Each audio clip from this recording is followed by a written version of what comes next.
सत्कार समारंभाचे अध्यक्ष, सत्कार समारंभासाठी उपस्थित असलेले आदरणीय परमपूज्य श्री गहिनाथजी महाराज औसेकर व आजचे सत्कार मूर्ती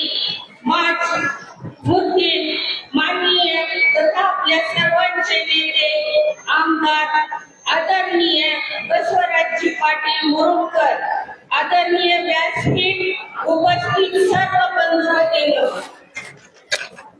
आजचा हा सोहळा केवळ सत्काराचा नाही, तर हा जनतेचा अभूतपूर्व विश्वासाचा, प्रचंड जनसमर्थनाचा आणि लोकशाहीचा दणदणीत विजयाचा उत्सव आहे.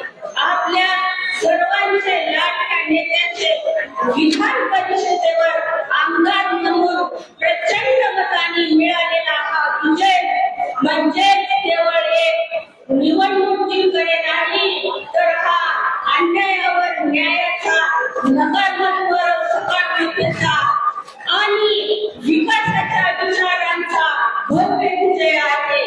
हा विजय एका व्यक्तीचा नाही, हा विजय प्रत्येक कार्यकर्त्याचा घामाचा विजय आहे, प्रत्येक मतदाराच्या विश्वासाचा विजय आहे आणि आपल्या भागाच्या स्वाभिमानाचा विजय आहे. दिवस रात्र झटणाऱ्या कार्यकर्त्याच्या कष्टाचे हे सुवर्णफळ आहे. आपल्या नेत्यांनी कधीही सत्तेसाठी राजकारण केलं नाही, तर जनतेसाठी राजकारण केले. गरीब, शेतकरी, विद्यार्थी, महिला आणि सर्वसामान्य माणसाच्या हक्कासाठी त्यांनी नेहमीच आवाज उठवला आहे. विकासाच्या प्रत्येक कामात त्यांनी प्रामाणिकपणा आणि दूरदृष्टी दाखवली.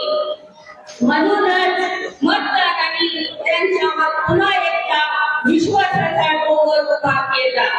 आज आपण त्यांचा सत्कार करत आहोत, पण खरे तर हा सत्कार त्यांच्या कार्याचा, त्यांच्या प्रामाणिकपणाचा आणि त्यांच्या जनसेवेच्या ध्येयाचा आहे. मित्रांनो, हा विजय शेवट नाही, ही तर नव्या लढाईची सुरुवात आहे. आता आपल्यावर अधिक जबाबदारी आहे.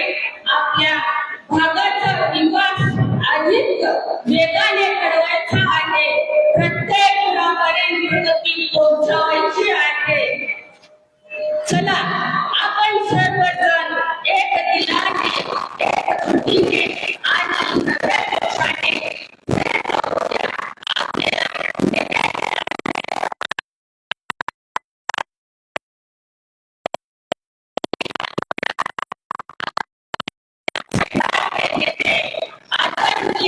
आमदार बसवराजजी पाटील साहेब यांचे मनपूर्वक अभिनंदन आणि पुढील वाटचालीसाठी कोटी कोटी शुभेच्छा देते.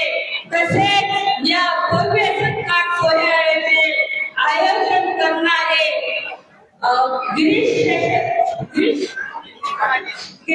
पाटील, तसेच अमृत गिरीश पाटील, आमचे छोटे नाना